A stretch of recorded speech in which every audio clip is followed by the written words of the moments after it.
देख रहे हैं सिटी इंडिया न्यूज चैनल, हक की आवाज।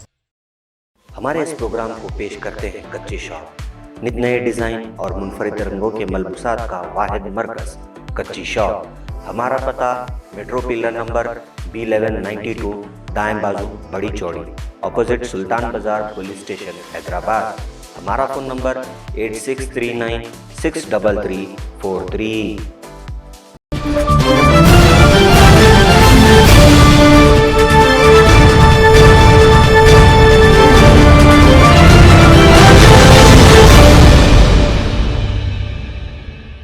अस्सलाम वालेकुम नाज़रीन, सिटी इंडिया न्यूज़ के बुलेटिन आने दक्कन की खबरों में सबसे पहले देखेंगे हदीस शरीफ। हदीस नबवी सल्लल्लाहु अलैहि वसल्लम। रकाअतुल फज्र खैरुम मिनद दुनिया व मा फीहा। मुस्लिम शरीफ। फजर की 2 रकात सुन्नत दुनिया व मा फीहा से बेहतर है।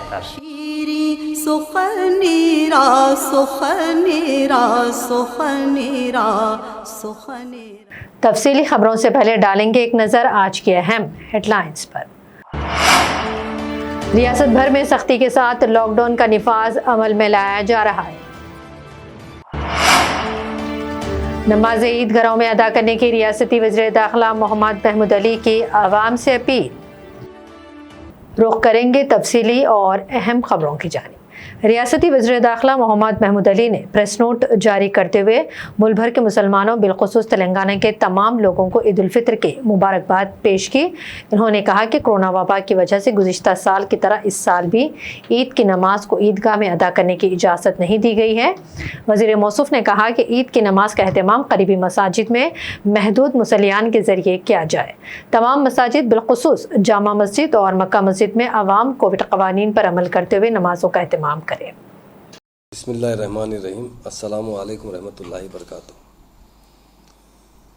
कल कैबिनेट में जो डिसीजन लिया गया है, आज 10 बजे से लॉकडाउन शुरू हो चुका है और ये लॉकडाउन मुसलसल 10 दिन तक रहेगा। सुबह फजर के साथ ही या सुबह सूरज तुलू होने के साथ ही 10 बजे तक छूट रहेगी इसके अंदर। चाहे आप सौदा सुल्फ ले सकते हैं, क्या रोज़मर्रा के जो भी आपको ज़रूरत के इस्तेमाल की चीज़ें ले सकते हैं, या आपकी जो भी दिगर मसरूफियात हुई सुबह 5 बजे से सिर्फ 10 बजे के अंदर तक आप कर सकते हैं। अलबत्ता आपको दवाखाना जाना है तो ये आप कभी भी जा सकते हैं, मेडिकल शॉप जाना चाहते हैं तो कभी भी जा सकते हैं। हुकूमत ने लॉकडाउन डालने का मकसद एक ही है कि ये कोरोना बहुत तेज़ी से फैल रहा है। हैदराबाद और तेलंगाना स्टेट के अंदर हमारे ऑनरेबल CM साहब ने रात का लॉकडाउन लागू किया था, मगर उसमें काफ़ी लोग अदर स्टेट के लोग हैदराबाद आ रहे हैं और सारे सरकारी दवाखानों में वो लोग शरीक हो रहे हैं, जिसकी वजह से यहाँ के लोगों को इलाज करने में तकलीफ़ हो रही है। इस वक्त सारे हिंदुस्तान में मुकम्मल लॉकडाउन है। दिल्ली में तो एक हफ्ते का 2 बार लॉकडाउन किया गया है और दूसरे स्टेटों में भी ज़्यादातर स्टेट में जो लॉकडाउन है और बाज़ जगह जो है सुबह फजर के साथ ही या सूरज तुलू होने के साथ 10 बजे तक का मौका दिया गया है कि आप जो चाहे अपने रोज़मर्रा के इस्तेमाल की चीज़ें या उस दरमियान में आप कुछ भी काम कर सकते हैं। तो मैं तमाम मेरे भाइयों से अपील करता हूँ कि कोरोना बड़ा मूजी मर्ज़ है जिसके लिए सारा हिंदुस्तान परेशान है। हज़ारों लाखों लोग इसके अंदर शहीद होते जा रहे हैं और हमारी स्टेट में भी काफ़ी तेज़ी से कोरोना फैल रहा है। उसकी रोकथाम के लिए ये लॉकडाउन नाफिज किया गया, उसकी आप पाबंदी कीजिए। और मस्जिदों में यकीनन तरावी के नमाज हो चुके हैं और रमज़ान की ईद चाहे जुम्मे को तो होगी ज़रूर। ईद आप ज़रूर मनाएं, ईद की मुबारकबाद भी देता हूँ, मगर एहतियात की बहुत ज़रूरत है। हम लोगों से मिलने से ही कोरोना हमारे घर में दाखिल होता है। कोरोना जब हम लोग किसी से मिलते हैं, एहतियात नहीं करते हैं, मास्क नहीं लगाते हैं, हाथ मिलाते हैं, उसके ज़रिए कोरोना हमारे घर में दाखिल होता है और सारे घर के लोग मुतासिर होते हैं। जब घर के लोग मुतासिर होते हैं तो बहुत हमें दिक्कतें पेश आती हैं। जब किसी के घर के हालात सुनने पर हमारे आँख में आंसू आ जाते हैं। तो इसलिए मैं तमाम मेरे भाइयों से गुजारिश है कि मैक्सिमम डिस्टेंस मेंटेन कीजिए कम से कम 6-7 फीट का डिस्टेंस होना चाहिए और हाथ को हमेशा सैनिटाइज कीजिए, या नहीं तो कम से कम साबुन से हाथ धो लीजिए, मगर किसी से हाथ मत मिलाइए। बहुत दूर से सलाम कर दीजिए। हाथ मिलाना या गले मिलना या नज़दीक बिल्कुल करीब से बात करना ये कोरोना को दावत देने के बराबर है। तो हम तमाम मेरे भाइयों से मेरी यही अपील है कि हम जितना हो सके, चूँकि ऑनरेबल सीएम साहब ने और कैबिनेट का डिसीजन है कि 10 दिन का लॉकडाउन ऐलान किया गया है, आगे फिर कैबिनेट में मीटिंग रखकर कैबिनेट में इस बात का डिस्कशन लेने के बाद कि कोरोना की कमी हुई है या इसमें कंट्रोल किया गया है, अगर हम कंट्रोल जल्दी से जल्दी कर लेंगे तो आगे दिन का कर्फ्यू कुछ छूट जाएगा। अगर इसी तरह कोरोना चलता रहेगा तो आगे भी फिर एक बार लॉकडाउन और एक 10 दिन के लिए तौसी करना पड़ेगा। इसलिए हम जितना हो सके, ये हमारे हाथ में, हम जितना हो सके इसकी एहतियात कीजिए। और मस्जिदों में भी गैदरिंग मत कीजिए। जो मस्जिद में 4-5 लोग हैं वो नमाज़ पढ़िए। बाकी तमाम हज़रात से मेरी गुजारिश है घरों में नमाज़ पढ़ें, क्योंकि हाई कोर्ट की सख्त हिदायत है कि गैदरिंग के अलाउ नहीं है, चाहे किसी जगह हो। तो गैदरिंग से हम एहतियात कीजिए, जहाँ तक हो सके अपने नमाज़ें मस्जिद घरों में पढ़िए, मगर मस्जिदों को भी आबाद रखना ज़रूरी है। उसके लिए मस्जिद में 4 लोग नमाज़ पढ़ सकते हैं, उसकी इजाज़त है। मैं तमाम मेरे भाइयों से यही गुजारिश करना चाहता हूँ कि कोरोना की रोकथाम के लिए आप आगे बढ़िए और हुकूमत का साथ दीजिए और अपने बाल बच्चे, अपने अफराद ख़ानदान को इससे महफूज रखिए। Thank you. हैदराबाद में पुलिस की जानिब से लॉकडाउन का सख्ती से निफाज अमल में लाया जा रहा है। खुद commissioner of police Anjani Kumar ने शहर में दौरा करते हुए लॉकडाउन के निफाज के ताल्लुक से निगरानी की। इस मौके पर इन्होंने कहा कि जिन को लॉकडाउन में मराहत हासिल है वही लॉकडाउन के दौरान बाहर निकल सकते हैं। बसूरत दीगर अगर कोई बाहर निकलता है तो इस पर डिजास्टर मैनेजमेंट कानून के तहत मुकदमा दर्ज किए जाएंगे। इसके अलावा 10 बजने के साथ ही पुलिस एहलकार बाजारों में घूमकर दुकानें बंद करवाते देखे गए और कहीं कहीं आवाम खुद अपने कारोबार बंद करते देखे गए। इस मौके पर आवाम को हमलो नकल के लिए सवारियां दस्तियाब न होने की वजह से काफ़ी दुश्वारियों का सामना करना पड़ा है। पेश है हमारे नुमाइंदे मोहम्मद वाजिद की report.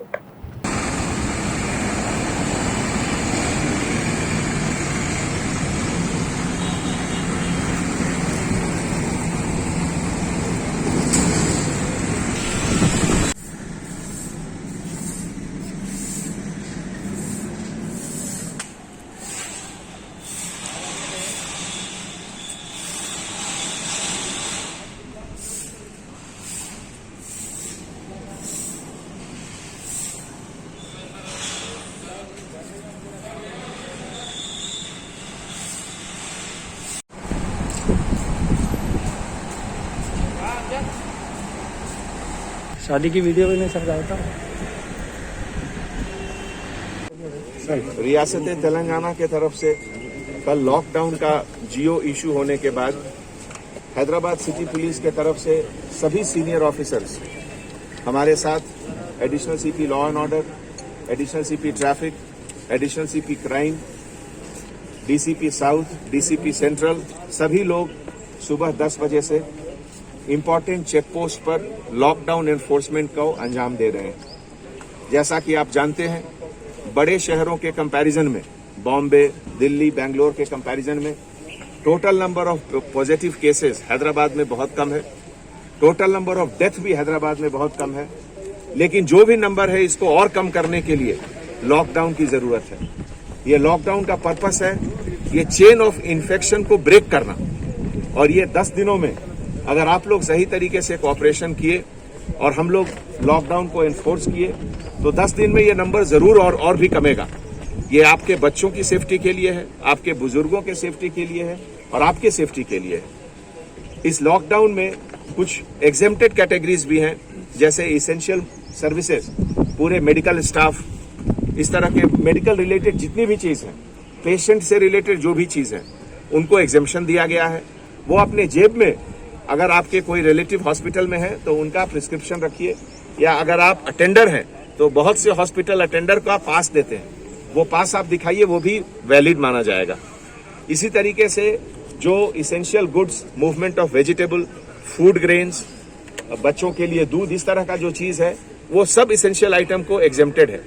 Construction item, seeds, fertilisers, उसको भी एग्जेम्पशन है। तो अगर आपकी बड़ी गाड़ियां में ये सब आइटम आ रही हैं तो आप सेल्फ डिक्लेयर कर सकते हैं। अपने फ्रंट विंड स्क्रीन में बाईं तरफ A4 साइज का पेपर में आप लिख के उसमें मेंशन करें कि आप क्या कैरी कर रहे हैं, तो आपको अलग से पास की जरूरत नहीं है। अगर आपको इंटर डिस्ट्रिक्ट पास की जरूरत है या इंटर स्टेट पास की जरूरत है, तो वो पास जो प्लेस ऑफ ओरिजिन है, अगर मान लीजिए हैदराबाद से ओरिजिन है, सेंट्रल जोन के एरिया से, तो डीसीपी सेंट्रल जोन ओरिजिनेटिंग पास जो जगह है वहां से पास देंगे, और आप जहां जा रहे हैं वहां से वापस आने के लिए आपको वहां का पास लेना होगा। पिछले 10-12 घंटों में जो ई पोर्टल का एक प्लेटफॉर्म सिटी पुलिस के तरफ से क्रिएट किया गया है, उसमें बहुत लोगों ने अप्लाई किया है और ऑनलाइन लगभग 700 से ज्यादा लोगों को अभी तक हम लोग पास दे चुके हैं। तो मैं आपसे गुजारिश करता हूं कि अगर आपको पास की जरूरत है इस तरीके से कुछ इसेंशियल काम के लिए, तो आप अप्लाई करें। लेकिन अगर कोई पास का मिसयूज करता है तो उसकी गाड़ी जब्त हो जाएगी और उसके खिलाफ सख्त कानूनी कार्रवाई भी होगी। ये पूरा जो एफर्ट गवर्नमेंट की तरफ से, गवर्नमेंट के सभी डिपार्टमेंट की तरफ से हो रहा है, ये आपकी सेफ्टी के लिए है, आपके परिवार के सेफ्टी के लिए है। इसका आप इज्जत करें, इसको आप सही तरीके से इसको आप फॉलो करें, इससे आपकी और पूरे शहर की सेफ्टी इंप्रूव होगी। Thank you. साइबराबाद कमिश्नरेट के अहाते में लॉकडाउन के मौसम निफाज के लिए खुद कमिश्नर साइबराबाद पीसी संजनार ने आज साइबराबाद कमिश्नरेट के इलाकों में दौरा करते हुए अलग अलग मकामात पर मुख्तलिफ जगहों पर पुलिस अहदेदारों से मुलाकातें की और लॉकडाउन के निफाज के लिए किए जाने वाले इक़दाम का तफसीली जायजा लिया। इस मौके पर इन्होंने अहदेदारों को हिदायत जारी की कि वो लॉकडाउन में गैर ज़रूरी बाहर निकलने वालों पर सख्ती बरतें और नेशनल डिजास्टर एक्ट के तहत इन पर मुकदमा दर्ज करें।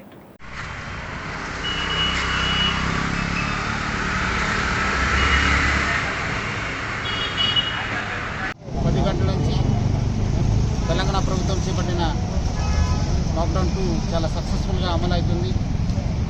ప్రజలు కూడా బాగా సహకరిస్తున్నారు. ముఖ్యంగా రోడ్డు పైన వచ్చే వాళ్ళందరూ కూడా చాలామంది కంపెనీలు పనిచేస్తున్న ఎంప్లాయీస్, మెడికల్ ఎమర్జెన్సీ కోసం వచ్చిన వాళ్ళు, టెస్టింగ్ కోసం వెళ్ళే వాళ్ళు, వ్యాక్సిన్ కోసం వెళ్ళే వాళ్ళే మాత్రం వస్తున్నారు. సామాన్య ప్రజలు ఎవరు కూడా బయట వస్తలేరు. గతం పోలిస్తే ప్రజలు చాలా అవగాహన వచ్చిందని చెప్పుకోవచ్చు.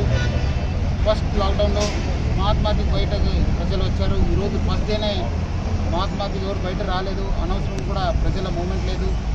ప్రజలకు కోరుతున్నాను, ఎవరు కూడా ప్యానిక్ కావద్దు. ప్రభుత్వం కూడా అన్ని రకాల ఎసెన్షియల్ ఐటమ్స్ని మనము పెట్టడం జరుగుతుంది. ఎవరు కూడా వస్తువులు దొరకలేవు అని చెప్పి ప్యానిక్ కావద్దు. మీకు 4 గంటల వెసులుబాటులోనే బయటకు వచ్చి మీకు కావాల్సిన వస్తువులను తీసుకెళ్ళాలి. దాని తర్వాత 20 గంటలు ఇంట్లోనే లాక్డౌన్ చేయాలని కావాలని చెప్పి నేను కోరుతున్నాను. మన అందరూ కూడా ఇంట్లో ఉండి లాక్డౌన్ అయితేనే ఈ ఒక వైరస్ని మనము లాక్డౌన్ చేయొచ్చు. ఈ వైరస్ పైన మనం విజయం సాధించవచ్చు. ఏ విధంగా మీరందరూ కూడా సహకరిస్తారు. ఫస్ట్ వేవ్లు, సెకండ్ వేవ్లు కూడా అదేవిధంగా సహకరించాలి. అప్పుడే మనము ఈ యొక్క పాండమిక్ నుంచి మనం బయట రావచ్చు. ఈ ఒక సెకండ్ వేవ్లో మనకు టైం దొరకలేదు. ఒక 20 డేస్లలో బాగా నష్టం కావడం జరిగింది. సో అందుకే అది చూసి ప్రభుత్వం కూడా ఈ లాక్డౌన్ 2ని అమలు చేయడం జరుగుతుంది. ప్రజలు సహకరించాలి. మీరు బయట వస్తే మీ పైన IPC సెక్షన్స్ కింద, ఎపిడమిక్ డిసీజ్ యాక్ట్ కింద, డిజాస్టర్ మేనేజ్మెంట్ యాక్ట్ కింద స్పెసిఫిక్ క్రిమినల్ కేసు కట్టడం జరుగుతుంది. వెహికల్ సీజ్ చేయడం జరుగుతుంది. తర్వాత మీరందరూ కూడా కోర్టు చుట్టూ తిరగాల్సి వస్తుంది. మనం లాస్ట్ టైం కూడా చూశారు, దాదాపు 25,000 వెహికల్ని మనం సీజ్ చేయడం జరిగింది. చాలామంది పైన మనం క్రిమినల్ కేసు కట్టాను. వాళ్ళందరూ కూడా కోర్టు చుట్టూ తిరగడం జరిగింది. మన తెలంగాణకు కూడా దాదాపు 1,00,000 పైన వెహికల్ సీజ్ చేయడం జరిగింది. ఆ పరిస్థితి తెచ్చుకోవద్దు, అనవసరం బయట రావద్దని చెప్పి నేను మరి కోరుతున్నాను. नाज़रीन, बुलेटिन में यहाँ पर रुकेंगे मुख्तसर से ब्रेक के लिए। शादी ब्याह हो या ईद और त्यौहार, लड़कियों और खवातीन की पहली पसंद कच्ची shop. Casual wear, bridal where और पार्टी वेयर नित नए डिजाइन में दस्तयाब हैं। कच्ची shop sharara, long frock gown, Anarkali kurti, frock top, unstitch suit और बेहतरीन ड्रेस मटेरियल का वाहिद मरकज कच्ची शॉप। कांचीवरम, धर्मावरम, बनारसी साड़ी और मैसूर सिल्क साड़ियाँ, नए डिजाइन और मुनफदिद रंगों के मलबूसात का नया नाम कच्ची शॉप। हमारा पता मेट्रो पिलर नंबर B1192, दाएं बाजू बड़ी चौड़ी, ऑपोजिट सुल्तान बाजार पुलिस स्टेशन, हैदराबाद। हमारा फ़ोन नंबर है 8639633433। ब्रेक के बाद बढ़ते हैं मजीद खबरों की जानिब। लॉकडाउन की वजह से सारे शहर में सन्नाटा सा छा गया है और शहर के मज़ाफ़ा से गुजरने वाले सबसे मसरूफ़ तरीन हैदराबाद विजयवाड़ा कौमी शहरा का हाल देखने लायक रहा है। जहां हमेशा कारों और लॉरियों और बसों की लंबी कतारें नज़र आती थी, अब सिर्फ एक खाली मैदान का नज़ारा ये पेश कर रही है। लॉकडाउन के पेश नज़र आज रचाकुंडा कमिश्नरेट हदूद में कमिश्नर पुलिस रचाकुंडा महेश मुरलीधर ने कमिश्नरेट के इलाके उप्पल मड़ीपल्ली में लॉकडाउन का जायज़ा लिया और मुख्तलिफ मकामात पर आवाम से और पुलिस अहदेदारों से मुलाकातें की हैं। इन्होंने आवाम से अपील की है कि ये लॉकडाउन आवाम की हिफाजत के लिए लगाया गया है और इसकी खिलाफ वर्जी करते हुए कानून शिकने ना करें। अगर कोई लॉकडाउन की परवाह किए बगैर बाहर निकलता है तो इसके खिलाफ मुकदमा दर्ज किए जाएंगे। जिले संगारेड्डी के गुमड़ीदला मंडल में बाप और बेटे के दरमियान लड़ाई के दौरान बेटे की जान चली गई है। तफसीलात के मुताबिक श्रीनिवास गौड़ और इसके फर्जंद साई कुमार गौड़ के दरमियान पैसों को लेकर बहस शुरू हुई और देखते ही देखते ये बात हाथापाई पर पहुंची और वालिद श्रीनिवास गौड़ ने लकड़ी से बेटे के सर पर हमला किया, जिसके बाद साई कुमार वहीं ढेर हो गया और मौके पर ही इसकी मौत हो गई। मकामी पुलिस ने श्रीनिवास गौड़ को गिरफ्तार करते हुए तहकीकात का आगाज किया।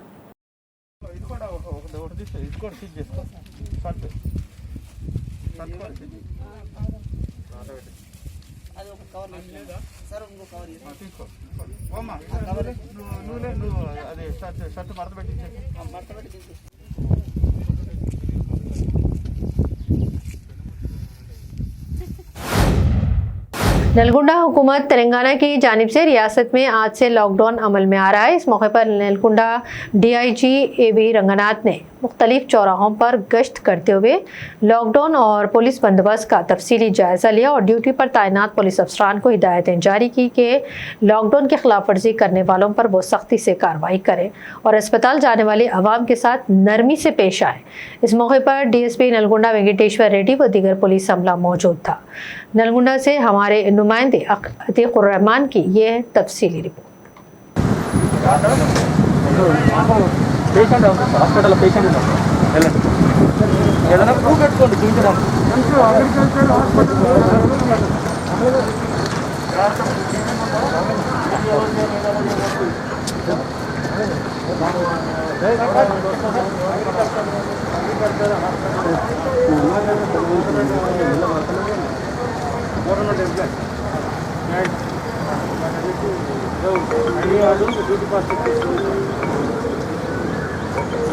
డాక్టర్స్ వాళ్ళు షాప్స్ అన్ని నర్సులు దిక్కులు వాళ్ళు మెడికల్ షాప్ వాళ్ళకు మెడికల్ కిట్ ఉన్నవాళ్ళు వాళ్ళకి వాళ్ళు ఎవరు బయటకు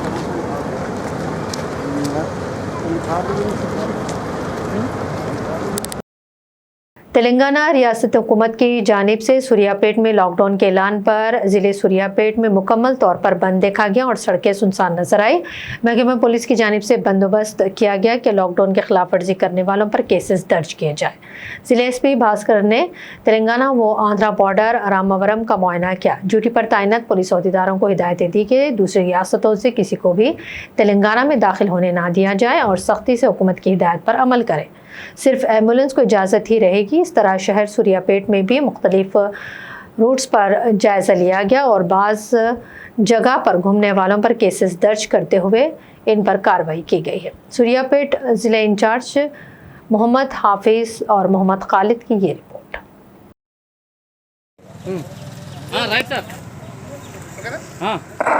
సూర్యాపేట పట్టణ ప్రజలకు తెలియజేయమనదేమనగా తెలంగాణ రాష్ట్ర ప్రభుత్వము లాక్డౌన్ విధించడం జరిగినది. అందులో భాగంగా 12/5/2021 నుండి 22/5/2021 వరకు లాక్డౌన్ అమల్లో ఉంటుంది.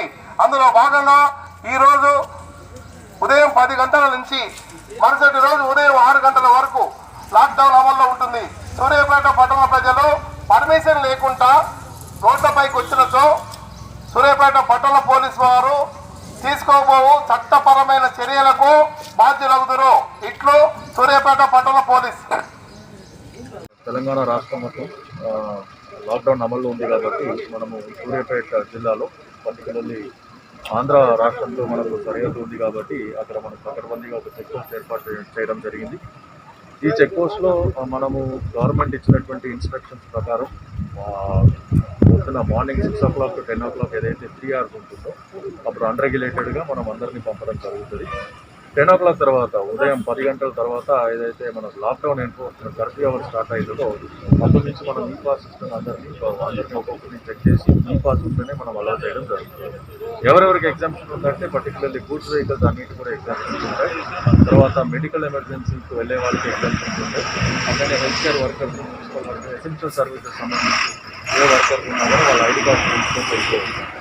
పర్టికులర్లీ ఈ పాస్ ప్రజలు ఎవరైతే వాళ్ళు జనరల్ ట్రాన్స్పోర్టేషన్ కోసం పక్కన రాష్ట్రం నుంచి రావడం కానీ ఇక్కడి నుంచి అటు వెళ్ళిపోవడం కానీ అయితే కనుక మార్నింగ్ 6 o'clock to 10 o'clock మధ్యలో వాళ్ళు ట్రాన్స్పోర్టేషన్ చేయించుకోవచ్చు. ఒకవేళ 10 o'clock దాటిందంటే తప్పకుండా ఈ పాస్ ఉంటేనే వాళ్ళు అలౌ చేయడం జరుగుతుంది.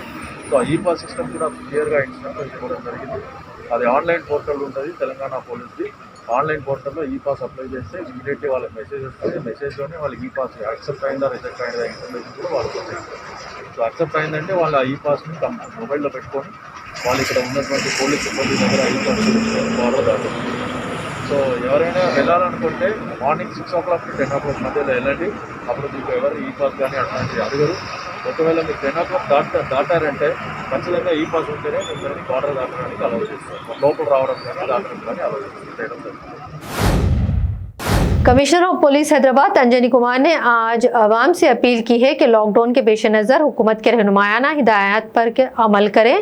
इन्होंने ईद उल फितर की नमाज घरों में अदा करने की अपील की और मस्जिदों और ईदगाहों के रुख न करने के लिए कहा है। इस खुसूस में इन्होंने मज़ीद क्या कहा है, आइए इस पर डालते हैं एक तफसीली नज़र।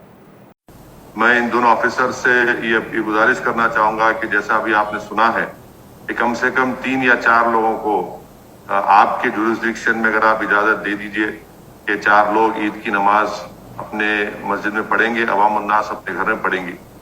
मैं जनाब अंजनी कुमार साहब कमिश्नर ऑफ पुलिस हैदराबाद से रिक्वेस्ट करूंगा कि वो आकर थोड़ी बात बताएं। अस्सलाम वालेकुम। हमारे बुजुर्गों, अल्लाह के करम से 29 रमज़ान सुकून से गुजर रहा है। आप सबको सिटी पुलिस की तरफ से मुबारकबाद पेश करता हूं। हुकूमत तेलंगाना के ऑर्डर के मुताबिक लॉकडाउन शुरू हो गया आज सुबह 10 बजे से। हाई कोर्ट की सख्त निगाह भी हम लोग के ऊपर है। कल हमारी हाजिरी भी हाई कोर्ट में हुई। हमारी गुजारिश है कि आप घर में ही नमाज अदा करें। आपके परिवार के लिए बेहद ज़रूरी है ये। मस्जिद को वीरान करना ठीक नहीं है, इसलिए हम लोगों ने मशवरा दिया है कि 4 सेलेक्टेड लोगों के साथ नमाज अदा कर लें मस्जिद में। ये जालिम कोरोना वायरस आपके घर में घुसने के लिए बेचैन है।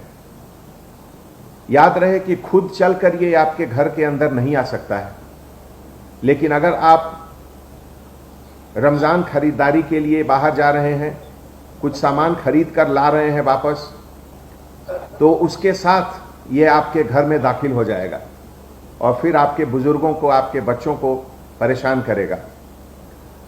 इसको रोकिए, अपने घर में ही अंदर रहें, ईद की नमाज घर में ही अदा करें, यही हमारी इल्तिजा है। और बहुत बहुत शुक्रिया कि आपने मुझे इस वेबिनार में शरीक होने का मौका दिया। Thank you. मैं शुक्रिया अदा करना चाहूँगा पुलिस और आपसे आपका शुक्रिया अदा भी करूँगा कि एक 3-4 लोग शरीयत के एतबार से भी मुफ्ती खलील अहमद साहब, मौलाना खालिद सैफुल्लाह रहमानी साहब और मुफ्ती गयास साहब, ये तमाम जिम्मेदारान का ये है कि मुकामी मस्जिद में 3-4 लोग नमाज पढ़ते रहेंगे।